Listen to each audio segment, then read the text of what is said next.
Damos ya a nuestro compañero Alfonso Alba, director de Cordópolis. Muy buenos días. Hola, ¿qué tal? Buenos días. Por fin nuestros trabajadores esenciales están perfectamente protegidos para tratar esta pandemia, algo que no ocurría en el mes de marzo y tampoco en el mes de abril. Llegó a ser un tercio de los contagiados totales por coronavirus los trabajadores esenciales, que son pues sanitarios sobre todo, fuerzas y cuerpos de seguridad del Estado y digamos que trabajadores del ámbito sanitario también, como incluso auxiliares administrativos se llegaron a contagiar, gente que atendía las citas en las propias ventanillas de centros de salud y de hospitales. Y por fin, hace 2 semanas, creo que o 3 semanas, había 30 personas todavía que estaban considerados como casos activos, pero por fin ya no hay nadie. Lamentar que sí que de esos trabajadores esenciales o cruciales ha habido un fallecimiento, el de un médico del centro de salud, creo que de Levante. Antonio Barragán, si mal no recuerdo. Sí, eso fue al principio del estado de alarma prácticamente. Y parece que también otro médico de ese mismo centro de salud o de un centro de salud parecido, ahora me bailan un poco los datos, también ha salido de la UCI después de estar prácticamente 2 semanas. Del aeropuerto era. Sí, de la avenida del aeropuerto, estuvo 2 Pero semanas. hubo también un intubado. médico de atención primaria que estuvo en la UCI, salió hace un par de semanas y estuvo en la UCI desde prácticamente el principio, Sí. casi 90 días en la UCI. Sí. Ese es el médico que era como el último trabajador esencial que estaba gravemente afectado por coronavirus y ya ha dado negativo. Ya ha dado negativo en coronavirus no significa que haya salido de la UCI, es un dato que tampoco tenemos muy claro porque es verdad que la identidad de determinadas personas del hospital no nos la transmite.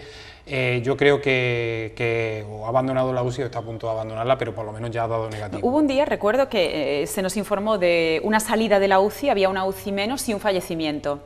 Y hubo, bueno, pues pensamos, ¿ha muerto la persona que está en la UCI? Pues no fue así. No. La persona que estaba en la UCI salió, entendemos que era esta persona la que salió de la UCI y que, bueno, pues el fallecimiento luego nos dijeron que se sumaba de un fallecimiento que tuvo lugar en marzo. Sí. Es decir, que, bueno, no conocemos identidades, pero atando cabos y haciendo puzzle, al final vamos cuadrando el mapa, ¿no?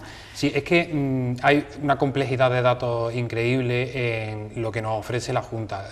Una cosa también es lo que nos mandan a los periodistas, que es el famoso parte, en el que ahí tienes que a veces que intuir, ¿no?, qué es lo que está pasando. Cuando al principio de la pandemia, si recordáis, te identificaban perfectamente la persona que se contagiaba. Yo recuerdo el primer parte en el que decían un estudiante italiano que ha venido a Córdoba es el primer caso de coronavirus. La edad, te ponían dónde vivía, te ponían todos los datos. Te lo ponían todo, desde prácticamente cuando ya era más de un caso diario, eso ya el parte empezó a adelgazar mucho y ya simplemente nos daban cifras.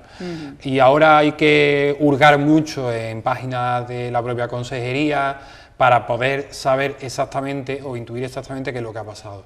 Y yo recuerdo que ese día, es verdad que aparecía esa persona fallecida y parecía que una persona había abandonado la UCI. Pero mirando en esos metadatos que maneja la Junta de Andalucía, la persona fallecida creo que era del mes de abril. Y la persona que había abandonado la UCI no la había abandonado el día de antes, sino que la había abandonado creo que varios días antes, incluso.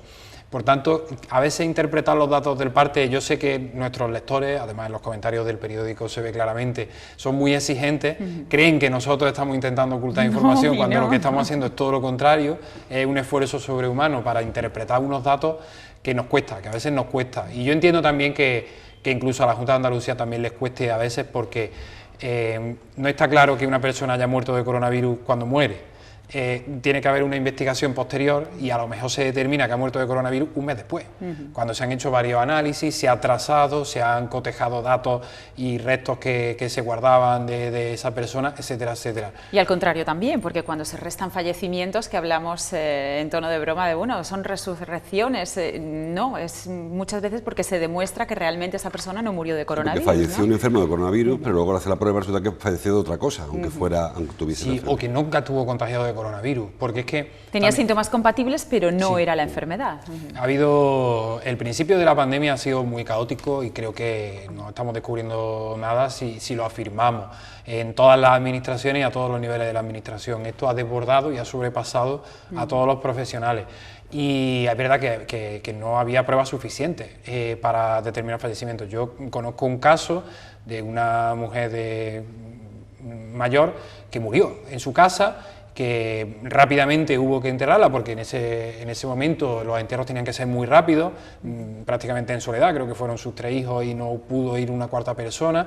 y todo el mundo sospechaba que había muerto de coronavirus, pero no se dio el dato de que había muerto de coronavirus hasta que no se hicieron análisis posteriores. Y los análisis posteriores se determinó que es que sus familiares sí que habían llegado a dar positivo, aunque no habían desarrollado la enfermedad. Y por tanto, se concluyó que esa señora había muerto de coronavirus. Pero no hay pruebas fehacientes. No había ninguna prueba fehaciente. O sea, por eso digo que a veces los datos no nos llegan en el momento exacto en el que están ocurriendo las cosas, sino que llegan con mucho retraso.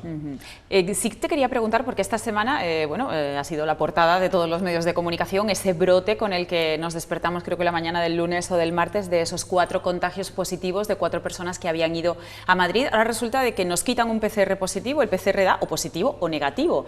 Si nos da la Junta de Andalucía el dato de que 4 personas han dado positivo en PCR, ¿cómo al cabo de los 2 días se dice, no, es una menos porque una ahora ha dado negativo? Son cosas que no comprendemos y, oye, insisto en que no se puede matar al mensajero, que nosotros solo trasladamos la información, que en realidad estamos tan locos como el ciudadano de a pie. Bueno, ahí también voy a defender un poco la labor de los epidemiólogos, porque un falso positivo es probable, incluso. Con PCR. Con PCR. Esa persona dio positivo, pero luego te hacen una prueba para confirmar a las 48 horas. Y en esa prueba esta persona da negativo. ¿Significa que no está contagiada? No, de hecho sigue en cuarentena porque puede llegar a desarrollar la enfermedad. Sabemos que el coronavirus es una enfermedad bastante puñetera, por no decir otra palabra más fuerte, y que te puede dar la cara a los 5 días, incluso a las 2 semanas. Por eso son las cuarentenas obligadas de tus contactos durante todo este tiempo. Y esta persona puede llegar a desarrollar la enfermedad como dio positivo al principio, lo que pasa es que ha dado negativo. ¿Es un brote? Bueno, es un brote relativamente... Ya no es brote, ya si no son 4, son 3, ya no es brote. Pero es un brote porque está relacionado con un brote en Madrid. De hecho, mucha gente también nos ha preguntado, porque es verdad que nosotros publicamos que venían de Madrid, de que habían estado allí, no sabemos qué estaban haciendo. Nos ha preguntado mucha gente si ha venido de trabajo, si ha venido de fiesta, no lo sabemos. Pero si están relacionados con un brote de Madrid, han estado en relación con uno de estos brotes de Madrid. Sí, eso sí se sabe y está confirmado. Sí, eso está confirmado, que estaban relacionados con un brote de Madrid. Son asintomáticos. ¿Y por qué se les hace una prueba a estas personas? Porque al detectarse un brote en Madrid, se trazan los contactos que ha habido con el resto de personas.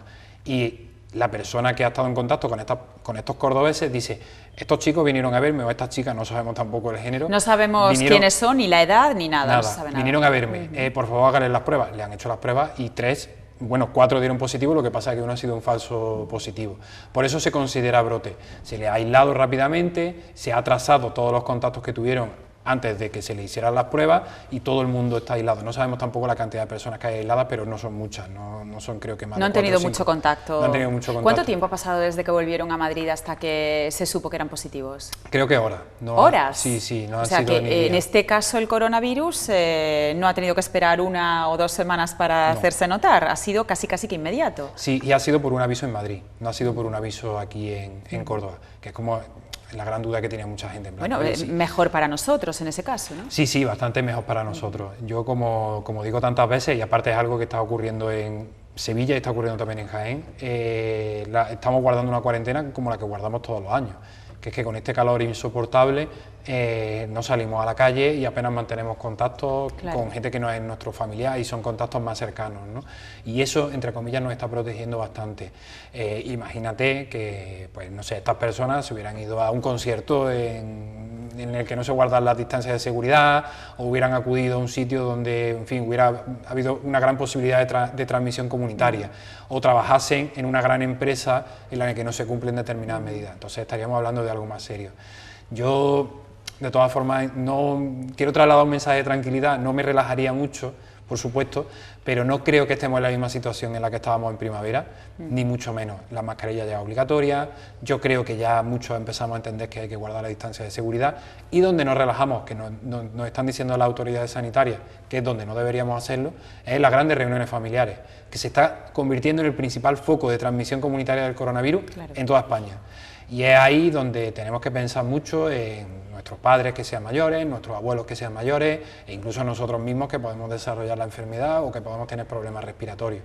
Y que creo que ahí sí que hay que nos relajamos, nos acabamos dando besos, nos acabamos dando abrazos, nos quitamos la mascarilla, empezamos a compartir determinadas cosas y sabemos que bueno, estamos con personas que confiamos en ellas, pero quién sabe, ¿no?, con quién ha estado todo el mundo. Exactamente, no se trata de una falta de confianza, se trata de que no sabemos con quién estamos ni lo que tiene cada persona. En cualquier caso, decía que las cifras que ahora hay es que las compara, porque el número de contagios es grande, el que hay actualmente en España está en torno a 500, 600, hay días que hay una barbaridad, es que se aparece a cifras iniciales de la pandemia, pero la diferencia quizás es que ahora los datos que están apareciendo son, si no todos, la inmensa mayoría de los datos reales, mientras que al principio todo el mundo aceptó que se estaba 1 de cada 10, de cada 12.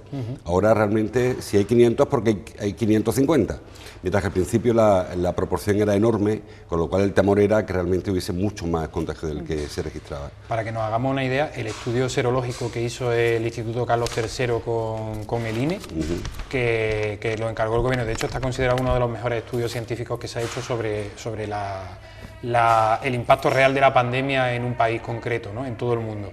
Ese estudio decía que en Córdoba y provincia al menos se habían producido 20.000 contagios. Sabemos que las pruebas, tanto los test estos de 24 horas como las pruebas PCR, en Córdoba creo que son 1.760 contagios, una cosa así, o 1.770, de 20.000. O sea, ahora están saliendo casos que antes no salían, pero que estaban ahí. O sea, hay 20.000 personas que han pasado el coronavirus en la provincia de Córdoba, al menos, que sepamos, que es una cifra bastante alta. De esas 20.000 han muerto 116, que también es una cifra alta, o sea, es un porcentaje de mortalidad importante como para tomarse la enfermedad muy en serio. Pero viene a refrendar lo que estás comentando, que ahora quizás estamos conociendo los casos reales que empieza a ver, y yo creo que la transmisión no está siendo tan salvaje como lo era en primavera. Sí. Hay 10 casos activos en la provincia de Córdoba, si no se le bien las cuentas, 5 hospitalizados y 5 en sus casas, con lo cual el riesgo es pequeño, aún así hay que mantener la precaución. Bueno, vamos con la información que no es de coronavirus, también nos quedamos con Cordópolis. Habla hoy el diario digital de que Urbanismo autoriza 435 bares de la ciudad a poner veladores. Me salen 2 reflexiones. La primera, los bares no crecen de pronto como las setas, eran bares que ya existían, que ya tenían veladores y que no pedían licencia. Y la segunda, viendo la relación, hay un montón de establecimientos en la corredera, he contado 16 creo, con terraza, son muchos establecimientos. Pero la primera reflexión, hasta ahora es que no había policía que vigilara el cumplimiento de la ordenanza, porque los bares, ya digo, no creo que se hayan abierto precisamente este verano con respecto al año pasado. No, desde luego ayer hablamos con fuentes de la Gerencia de Urbanismo que nos confirmaban esto que tú estás diciendo. Esos bares existían en Córdoba, lo que pasa que un porcentaje elevado, no son ni mucho menos la mayoría, no pagaba la tasa de veladores o no había pedido permiso para instalar sus veladores. Ahora muchos de esos empresarios se han asustado, porque es normal, de que en su terraza, que no están pagando, se produzca un contagio. Y de repente se le plantea allí sanidad o se le planteen los epidemiólogos y le exijan responsabilidades y se descubra que encima no está pagando ni siquiera la licencia por tener esos veladores. Se busca una ruina muy gorda, de hecho se busca una ruina que puede derivar incluso en delito penal. Todo esto ha acelerado la legalización de todos estos bares, y sabemos que una vez que tú ya pides licencia ya la tienes que mantener para siempre. O sea, si tú has pagado un año, al año siguiente no puedes poner los veladores sin pedir permiso, porque van ahí a revisarte exactamente. Lo que no ocurría ahora es que no había tampoco, aunque había multas, pero no había una policía específica que acudía a todos los sitios que no tenían autorización para montar estos bares, estos veladores. Y ahora pues ya tenemos una fotografía bastante más real también del número de bares con veladores que hay en Córdoba, que son 435, que yo creo que son muchísimos. O sea, el número mayor que ha habido nunca en la historia de Córdoba, que hayan pagado por lo menos. Sí, nunca ha habido. Porque hay bares, en este número entendemos que hay bares que nunca habían solicitado tener veladores y que ahora se han animado con el tema de intentar cubrir un poco el expediente, ¿no? Lo que tú estás comentando, por ejemplo, en la corredera, que haya 17 locales que puedan poner terraza. Nadie se puede salir allí caben 17 y yo creo que caben 30 incluso. No, yo he estado esta mañana en la corredera y había muy poca cosa comparado con lo que se ha visto en otros tiempos. No sé si es porque no están abiertos, que sí es eso, se trata de eso, ¿no? Tú ve por la tarde, bueno, ve por la noche y la corredera es impresionante, porque es verdad que como es una plaza tan grande, es la plaza más grande que hay en Córdoba y una de las más grandes de Andalucía, se puede marcar muy bien la distancia de seguridad. Sí, están las mesas muy bien veladores. separadas, sí, sí, sí. Entonces, al separar las mesas, que yo creo que hay las mismas que había antes, pero separadas, ya se ocupa la plaza entera. Antes es verdad que la plaza entera no estaba ocupada y ahora por la noche sí, ¿no? Sí, sí, ahora se ocupa la plaza entera. Antes podía estar ocupado el 60%. Yo ahora calculo que el 90% de la plaza ya no hay asfalto, son todo mesas. Y sí, es impresionante. Y además se llena, la Plaza de la Corredera se llena. Y yo creo que es un buen sitio para estar y mantener la distancia de seguridad porque es verdad que hay espacio y porque no te sientes nunca inseguro. Cierto es que en verano con el calor la plaza es tiene este efecto olla, ¿no? Sobre todo a determinada hora, pero vamos, se está bastante bien y es bastante agradable. Y luego eso, vemos en el listado que hemos publicado, que es un listado público que está en la gerencia de urbanismo, que hay veladores en los sitios más insospechados. No sé si le ha echado un ojo, pero hay calles en las que dice, bueno, y aquí también caben veladores. A ver, ponnos algún ejemplo. No quiero personalizar sobre ninguno. No bares, pero sí calles. Sí, hay muchas calles, muchísimas calles y bueno, y la gente lo puede consultar en el de este. De hecho, es bastante mareante. A mí me costó trabajo contar los 435 bares exactos que hay con veladores. No sabemos, que es un dato que yo pregunté y que me encantaría saberlo, es el número exacto de mesas y sillas que están autorizadas, porque son 435.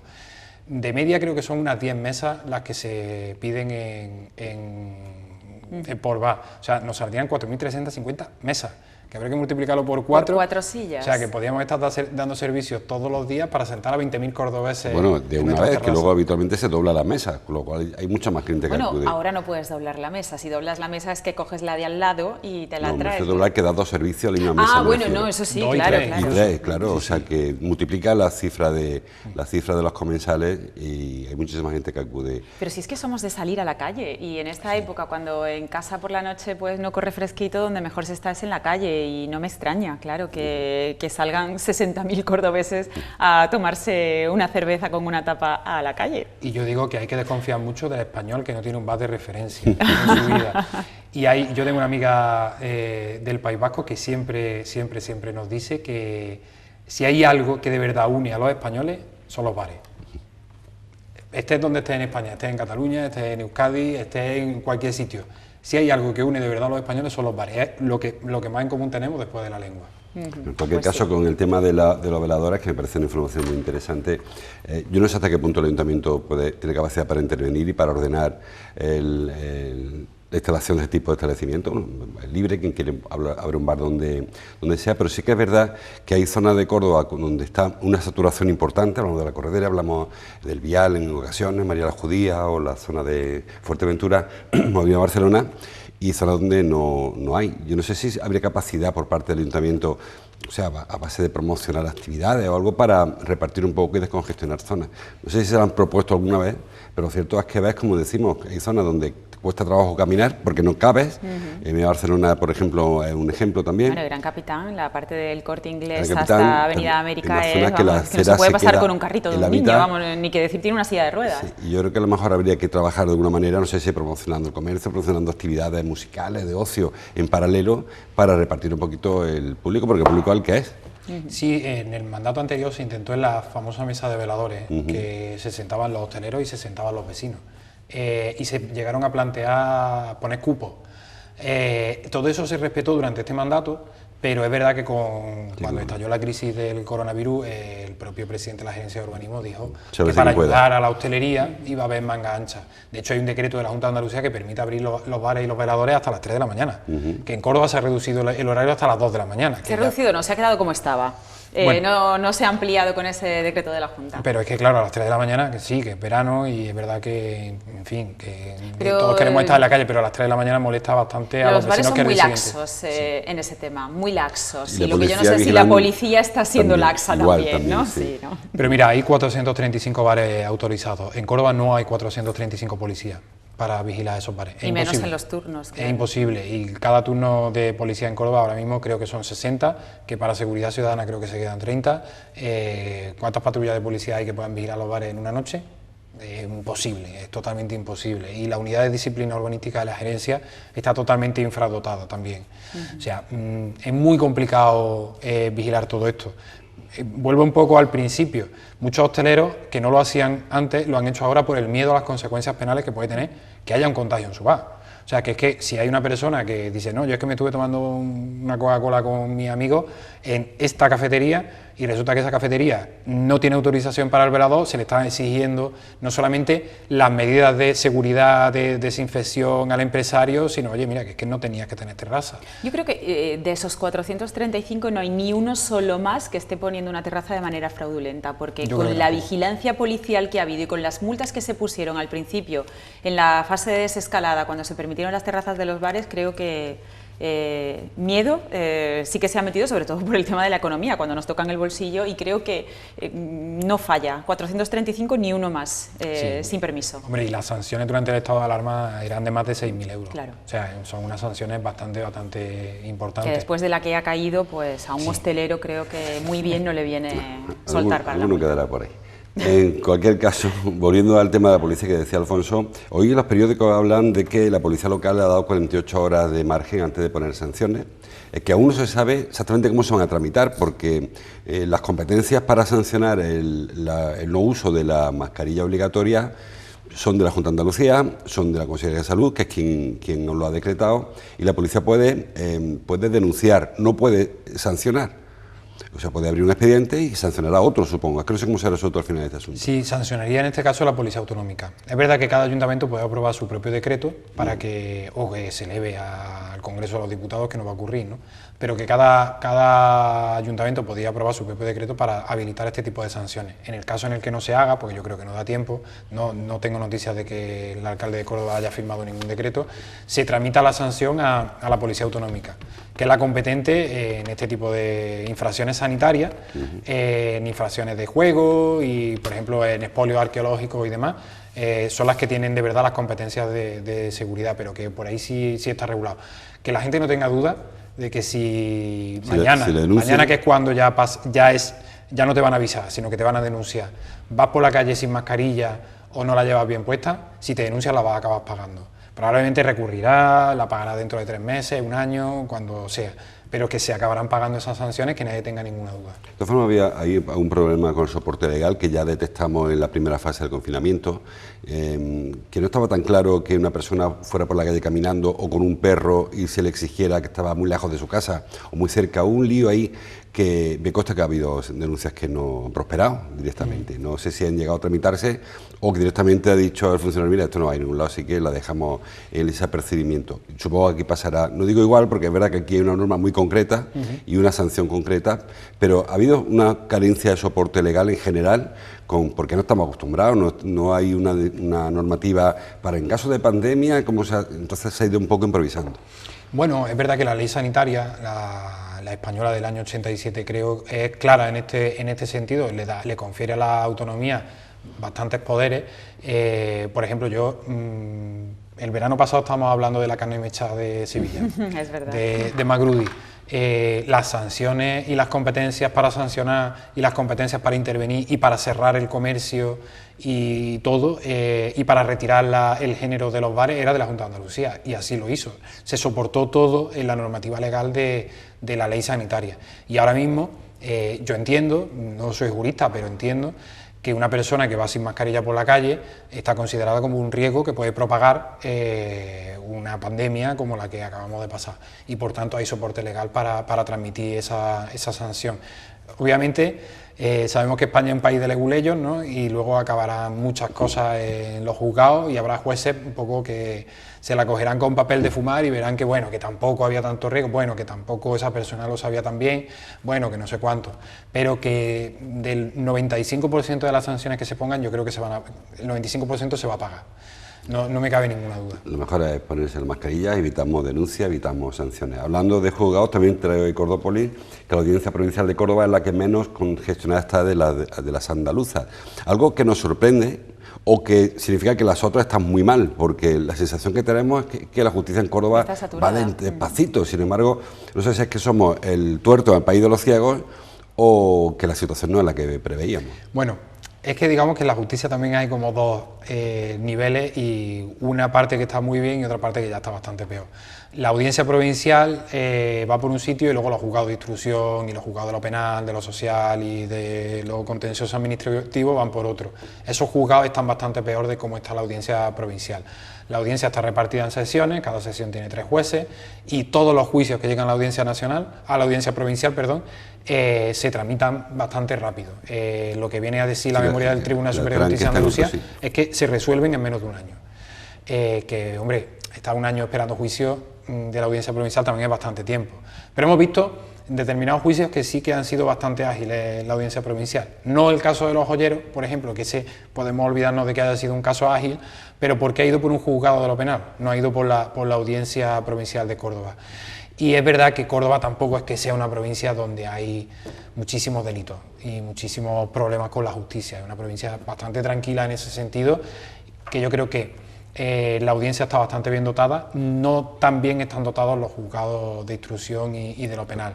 En la propia memoria lo que sí que nos viene a contar es que ha bajado bastante también la litigiosidad de los juzgados, que las cláusulas suelo también parece que han desahogado bastante la justicia, al menos en el año 2019, y que bueno, hay 2 juzgados que sí que están muy colapsados, uno es Lucena y otro es Posada, pero el resto parece que van medio bien. ¿Qué es lo que ha pasado? Estos son datos del año 2019. Con el tema de la cuarentena y de la crisis sanitaria, el colapso es máximo en toda la justicia española, ¿no? Y afectará también a la de Córdoba. Pero yo entiendo que al menos la audiencia provincial está bastante bien dotada, y yo que conozco bastantes jueces de la audiencia provincial creo que son bastante ágiles y que ellos sí entienden que tienen que ir bastante rápido. De forma, en cuanto a la crisis del coronavirus, lo que afecta a los juzgados, es verdad que se han retrasado muchos juicios, pero es verdad que también ha bajado con la litigiosidad, es decir, hay personas que no han ido al juzgado, claro, porque no tengo en lo mercantil, en lo social, no había caso, con lo cual es probable que también haya habido cierto alivio. Y que la tranque está, como tú decías, en los juzgados provinciales y en los juzgados de primera instancia, ¿no? Y la instrucción, que es donde habitualmente se produce la tranque, porque la audiencia provincial, muchos de los casos que ve son recursos, que a lo mejor no hay recursos hasta que no haya sentencia en la primera instancia, lógicamente. Sí, es mucho más fácil resolver un recurso, por ejemplo, que instruir un caso. Claro. Y el problema es la instrucción de los casos. Yo, desde mi punto de vista, creo que la justicia española tiene un gran problema, porque el primer nivel depende solamente de un juez, y en el segundo nivel ya hay 3 jueces que se pueden repartir el trabajo, existe un juego de mayoría.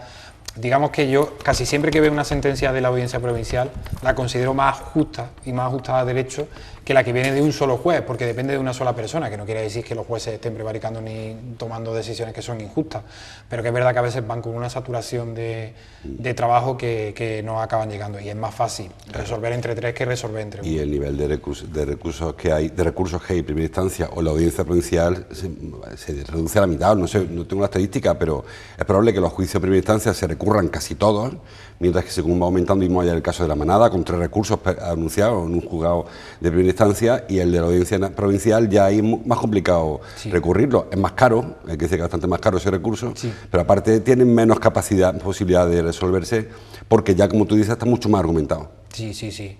La verdad que luego también se le enmienda muchas veces la plana a la audiencia provincial a través del Tribunal Superior de Justicia de Andalucía, pero sí está bastante más argumentado y es bastante más complicado. Una vez que ratifica la audiencia provincial, muchos abogados recomiendan que no se siga recurriendo, aunque bueno, en fin, hay un poco de abogados para todo, y es verdad que luego el TSJ incluso le enmienda la plana a la audiencia. Por ejemplo, la primera sentencia de La Manada, la primera de Pamplona, vino de la Audiencia Provincial de Navarra, y luego el Tribunal Superior de Justicia de Navarra fue quien enmendó la plana a esa audiencia provincial. Sí, en este caso se ha resuelto en un juzgado, y el recurso va a la audiencia provincial. Hay 3 recursos anunciados, el de la defensa y las 2 acusaciones, la popular y la particular. Bueno, más cosas. Tenemos un debate abierto en la ciudad sobre el convento Regina Coeli, como queráis llamarle, en la Magdalena.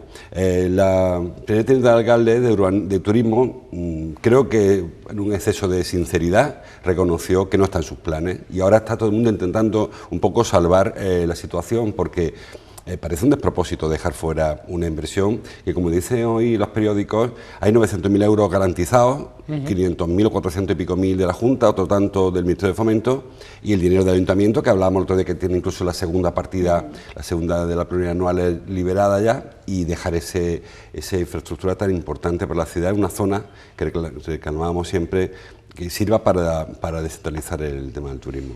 Sí, a mí me sorprendieron bastante esas declaraciones. Yo creo que parten desde el desconocimiento de lo que supone el plan turístico. Es verdad que el plan turístico cumple y caduca y que encontrar dinero para la reforma de Regina va a ser complicado. Pero Regina ya tiene un compromiso presupuestario por parte del 1,5% cultural del gobierno, que si no se ejecuta la obra ya, se pierde ese dinero también. Son esos 420.000 euros aproximadamente. Y aparte es que, bueno, perder ese dinero significaría que Regina no se va a rehabilitar nunca. Yo creo que aquí también hay un problema de la propia administración, en la que hay que hacer algo de autocrítica, porque se intentó ser demasiado garantista. Regina se adjudicó en el anterior plan turístico, pero la empresa, a la hora de ir a firmar el acta de replanteo, se arrepintió y dijo que el ayuntamiento lo había hecho mal y que renunciaba al pliego y que le tenían encima que indemnizar. El ayuntamiento, en vez de rescindir inmediatamente el contrato y reiniciar todo el proceso, lo que hizo fue que 2 veces tuvo que acudir al Consejo Consultivo para ver si el procedimiento que quería seguir era correcto o no era correcto. El Consejo Consultivo sí que tiene retraso, tardó 2 años y medio o prácticamente 3 en resolver que el ayuntamiento estaba haciendo lo correcto. Cuando sabemos que es consultivo, que no es ejecutivo lo que te diga ese consejo, ¿no? No es vinculante siquiera lo que diga. No es ni siquiera vinculante. Ahora, con el tiempo, te he dicho que lo estaba haciendo bien, pero claro, ¿qué es lo que ha pasado? Que durante estos 2 años y medio, 3 años, el convento de Regina, la obra ha seguido parada. Y es una obra que a nadie se le olvide que empezó a proyectarse en el mandato de José Antonio Nieto. O sea, que es que viene de muy antiguo. Las primeras fases ya se ejecutaron durante ese mandato y la siguiente se dejó para el plan turístico, que nunca se desarrolló. Y es una obra ambiciosa en un momento clave para poder desarrollarla y que debería ser prioritaria para el ayuntamiento por tantas y tantas cosas de las que hemos hablado, porque el turismo volverá, tarde o temprano, pero volverá.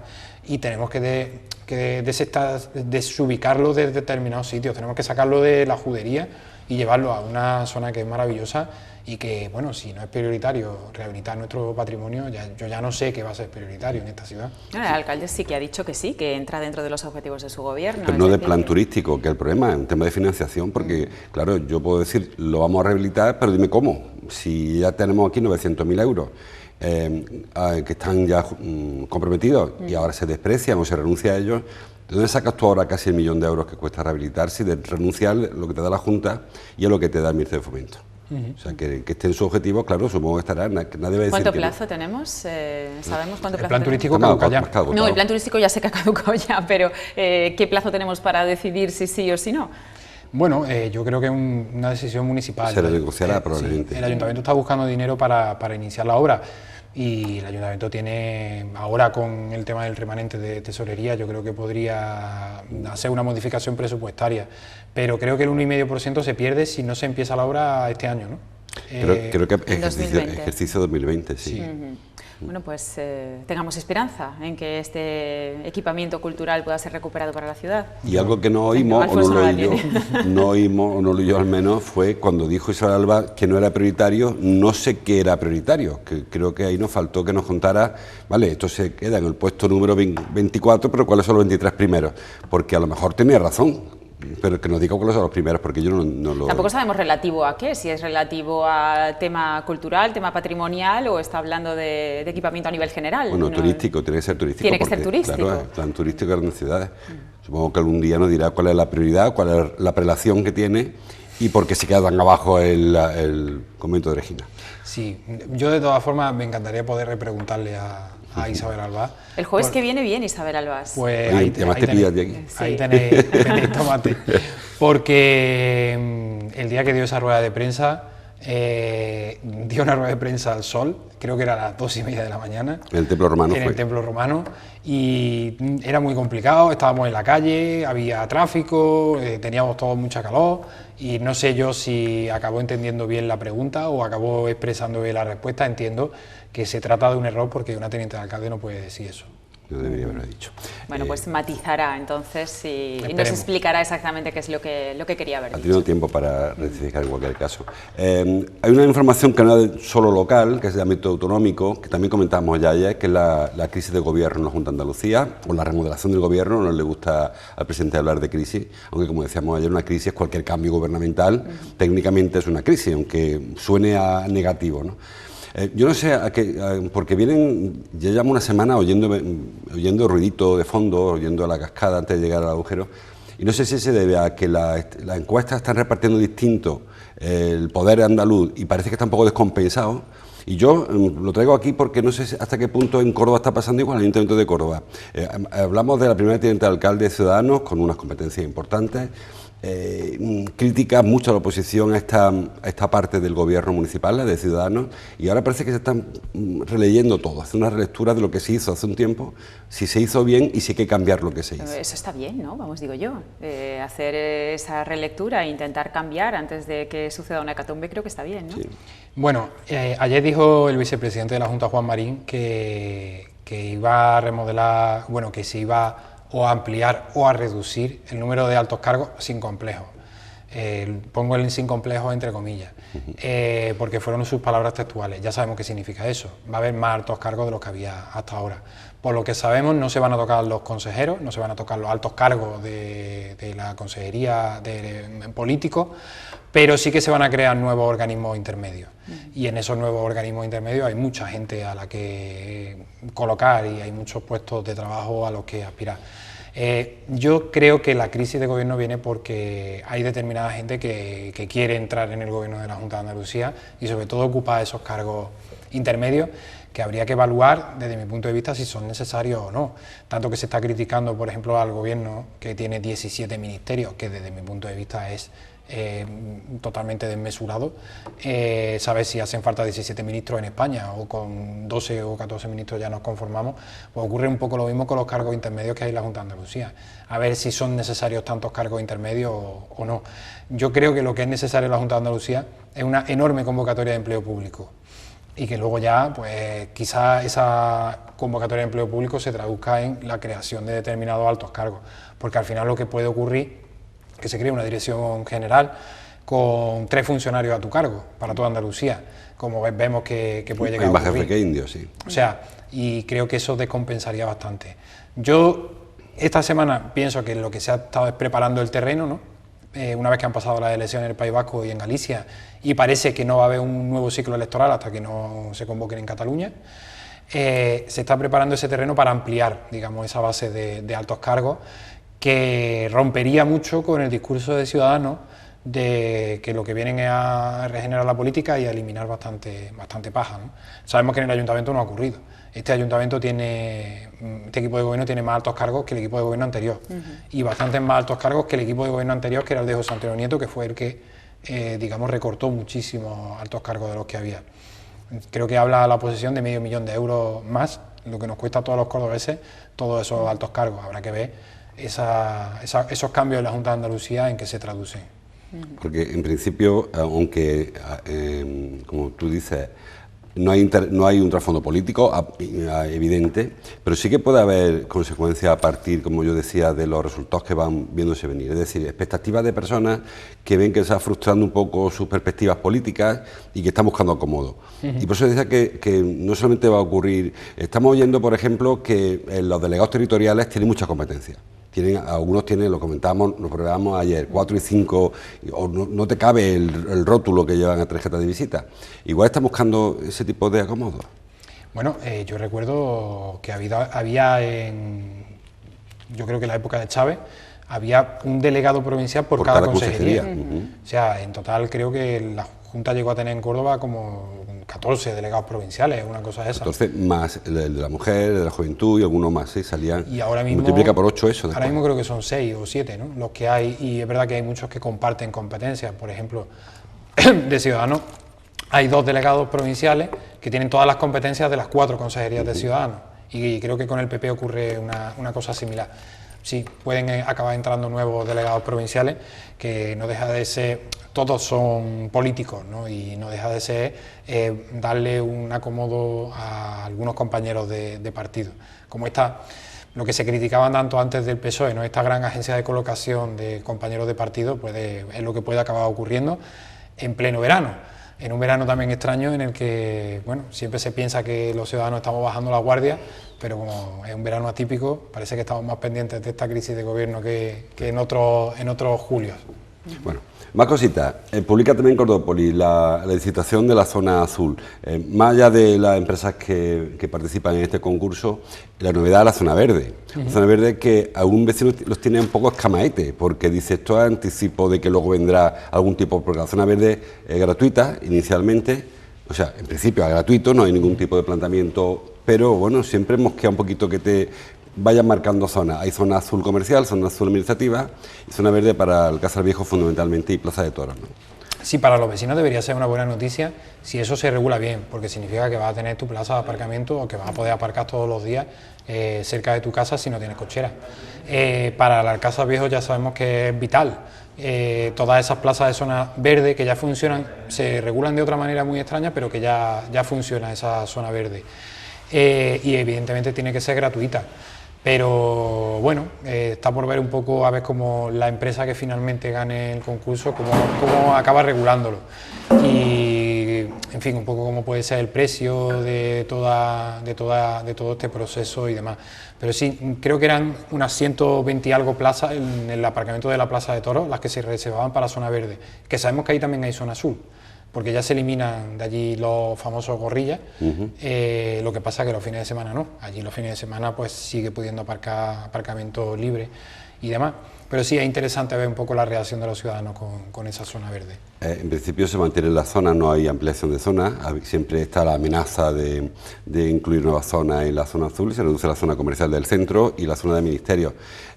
Hay en muchos barrios de Córdoba se están intentando buscar soluciones para el tema del aparcamiento, porque hay dificultades en una zona. Se planteó en una zona azul en Ciudad Jardín que hubo que dar marcha atrás, también en la zona de Albiñuela también hubo que dar marcha atrás con aquello, pero no se resuelve el aparcamiento. Hoy de hecho hay una denuncia del Consejo de Distrito Norte, porque se va a ceder a la Junta de Andalucía un local, un solar, que se previó inicialmente, o ellos pretendían que fuera para aparcamiento. Hace falta recuperar el plan de aparcamiento que se quedó en tintero hace muchísimo tiempo. Sin lugar a dudas, y sobre todo hace falta pensar en unos aparcamientos para los vecinos, también para la gente que se acerque a determinados barrios para comprar, ¿no? Pero creo que eso no tiene que ser tan prioritario como para el uso vecinal. Por ejemplo, el casco histórico tiene un gran problema con el aparcamiento de la Herradura, que era para los vecinos, ya está de rotación de nuevo, ya puede aparcar allí cualquiera, prácticamente entero de rotación, y los precios para los vecinos eran muy altos, están muy por encima de mercado, del precio de mercado el que ofrecía Vincorsa. Y hay determinados aparcamientos que yo entiendo que sí que tienen que ser, sobre todo para los vecinos, y que tienen que ser disuasorios, porque volvemos un poco a lo de las terrazas, volvemos a todo lo que nos está ocurriendo en la economía. La crisis sanitaria, esta cuarentena, ha sido como una especie de túnel del tiempo que nos ha llevado a lo que pensamos que va a pasar dentro de 5 años. Y la movilidad en la ciudad también tiene que cambiar. El coche tiene que dejar de ser una prioridad. Y tenemos que dejar de pensar siempre en el coche y en que lo primero que tengamos que usar sea el coche, porque ocupa muchísimo espacio, porque, en fin, contamina muchísimo, que lo sabemos, y porque la prioridad tiene que ser otras cosas, tiene que ser el espacio recuperado para los vecinos. Por eso yo entiendo que, más que zona azul, yo empezaría poco a poco a eliminar en determinados sitios plazas de aparcamiento y a crear grandes aparcamientos cerrados y bien regulados en algunas parcelas y solares, que sabemos que Córdoba, otra cosa no, pero parcelas y solares tiene bastante en la ciudad y sin uso. Yo pensé que no funcionaban aparcamientos porque el de Avenida Barcelona no llegó a funcionar del todo, el de Gran Vía Parque, ese Avenida Aeropuerto, no funciona, está a medio uso siempre. No sé si es que el vecino quiere que haga un aparcamiento para que el otro aparque y me deje a mí la calle para mí. O sea, que tiene que ser una política que vaya en paralelo.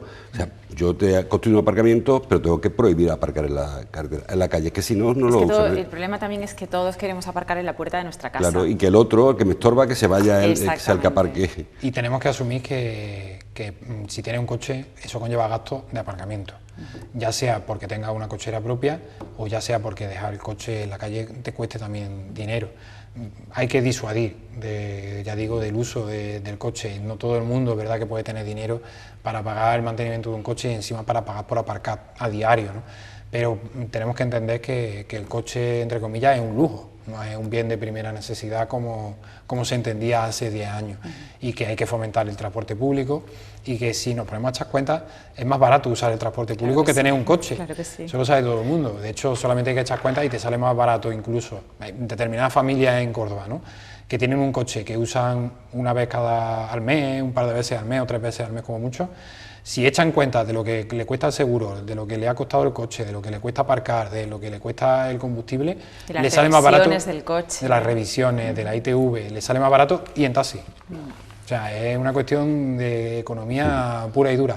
Pero es verdad que nos han metido en la cabeza la libertad que nos da tener un coche en la puerta de casa para poder cogerlo cuando queramos, ¿no? Pero bueno, esa libertad también es relativa cuando estás condenado a tantísimos problemas que te genera. Y yo tengo coche, que no... Sí, ese es el tema, que todos tenemos coche. Y en una familia normal, pues, normal me refiero de número, de 4 o 5 personas, hay 2 coches, seguro que se tienen 2 coches. Y esos coches hay que aparcarlos. Y además tenemos el defecto, sobre todo en Córdoba, que vamos a todas partes en coche y queremos aparcar en la puerta del sitio donde vayamos. Y eso hay que cambiar. Sí. Eso solamente se consigue, yo que vengo aquí en bicicleta, yo aparco la puerta sin problema. Cuando yo vengo en coche tengo que aparcar siempre en el Quinto Pino. O sea, es como la prueba fehaciente, claro, de que hay determinados transportes que son mucho más útiles incluso y más rápidos. Y la bicicleta no gasta nada de combustible, no tengo que pagar seguro. Claro. Por ahora, esta semana, por cierto, vamos a acabar con esto y 2 proyectos que no son de aparcamientos, pero los 2 llevan aparcamiento. Uno es el famoso de Miraflores, que lleva 2 plantas de aparcamiento, y otro es el de San Eulogio, que también vemos que tiene 60 y tantas o 50 y tantas plazas de aparcamiento. Los 2, por cierto, en zonas inundables y los 2 bajo rasantes. No sé cómo va a tramitarse ese asunto. A ver, se puede. Yo he estado preguntando y se puede. ¿Sí? Pero para construir esos aparcamientos el coste se dispara. Porque son los aparcamientos subterráneos en zonas inundables, los tienes que construir como si fuera una piscina. Tienes que poner un doble vaso. Si tienes una inundación o tienes filtraciones de agua, que tope con un vaso y que si hay problemas con ese, tope con el segundo. Y con una bomba de achique, supongo, para sacar de primera a segunda. Claro, y luego aparte tienes que tener, en caso de inundación, tienes que tener un sistema de bombeo que tenga un suministro eléctrico garantizado. O sea, que tenga incluso su propio generador, que no dependa de que se corte la luz en caso de una tormenta y en caso de una riada. O sea, se puede hacer. Y también que te garantice el cierre hermético del aparcamiento. O sea, que imagínate, en el caso hipotético de que el Guadalquivir llegara a saltar a Miraflores, que podría ocurrir, que sabemos que podría ocurrir, tiene que llover muchísimo y haber una enorme catástrofe, pero podría ocurrir, se cerraría herméticamente y no entraría el río dentro del aparcamiento y se salvaría, digamos, todos los vehículos que hubiera allí dentro, ¿no? Es muy costoso, pero se puede. O sea, los promotores tienen que estar dispuestos a asumir eso. Luego en San Eulogio el proyecto no es exactamente así, no se van a soterrar el aparcamiento, sino que se va a intentar usar el graderío. La parte por debajo del graderío se va a intentar que todo quede más o menos hueco y que ahí pueda haber servicios comunitarios para instalar, pues, centros cívicos, supermercados, oficinas, lo que se plantee, y aparcamientos. Y yo creo que es bastante más sostenible. Por ejemplo, el estadio del Arcángel, el fondo norte está configurado así. Por allí entran incluso los autobuses de los clubes y aparcan dentro del estadio, y los trabajadores aparcan también dentro del estadio. Sí, también hay uno bajo rasante, hay un aparcamiento arriba y otro bajo Eso es. rasante. Y yo creo que sí, que es sostenible, lo que pasa es que es muy caro, y yo creo que se puede hacer. Ahora, que veamos tanto Miraflores como San Eulogio, yo San Eulogio lo veo más claro que Miraflores, pero me cuesta trabajo, Sí, me cuesta trabajo verlo. Porque además Miraflores, hemos comentado una vez, todo el mundo está un poco de perfil, viendo que llegue el proyecto, que aparezca, cada vez que se habla aparece un problema más, el tema de los concursos que hemos hablado alguna vez aquí, el tema de la capacidad que tiene el proyecto para adaptarse a la realidad del PGO y no al contrario, como se planteó inicialmente, los usos, las compatibilidades, el suelo, la zona el índice de construcción, que todo por ahora no se ajusta. ¿Se ha pronunciado el Ayuntamiento, el Consistorio, acerca de este proyecto? Sí, el alcalde ha dicho que le encanta que vengan inversores a gastarse 40 millones de euros. O sea, el alcalde ha metido 10 millones de euros más de lo que en principio le dijeron que iba a costar. Y que si hay alguien que tiene 40 millones de euros para construir aquello, pues mira, bienvenido sea. Vamos a estudiarlo, ¿no? Yo creo que vale más de 40 millones de euros. Es lo que pienso yo. El alcalde le ha metido 10 más y tú le metes todavía más, ¿no? Sí, y sabemos que todas las obras se complican. No sé, por ejemplo, el fondo norte del estadio, sin ir más lejos, estaba proyectado, me lo invento, de 5 y acabó costando 10. O sea, y todos los que trabajamos, bueno, los que hemos hecho alguna obra en nuestra casa o tienen con albañiles, te hacen un presupuesto de 3 y al final te acaba costando 5. O sea, ese proyecto, por muy barato que lo prevean, al final acabará costando más dinero y necesitaría de un gran inversor que esté dispuesto a asumir esa enorme cantidad de dinero. ¿Cómo se recupera la inversión? Volvemos al principio, hay que cambiar usos para poder recuperar una inversión millonaria, porque no es lo mismo hacer una obra de 20 millones que poder recuperar, montando conciertos, que irte a 50, que ya tienes que abrir el restaurante o la terraza o el hotel. Y recuperar 50 millones de euros con un hotel o un restaurante, oye, pues cuesta... Bueno, depende de las estrellas que tengas, salen las cuentas. Yo estuve hablando con un alto dirigente de la patronal del turismo en España, y si el hotel es de 5 estrellas, es muy rápido recuperar la inversión. ¿Cuánto de rápido? 8 años, 7 años. Eso es muy rápido, en el mundo de los negocios es muy rápido. Hay inversiones que se plantean a recuperar a 20 o a 30 años. Y esto en 8 años con un hotel de 5 estrellas estaría recuperada. Sí, es probable. Pues entonces igual le salen los números y tenemos ese inversor que pide el alcalde. Alfonso Alba, gracias por estar con nosotros una semana más. La semana que viene te esperamos de nuevo, la última, para repasar la información antes de irnos de vacaciones. Muy bien, muchas gracias a vosotros. Un placer tenerte con nosotros. José Luis, muchas gracias. Mañana damos otro repasito, mañana viernes. Gracias.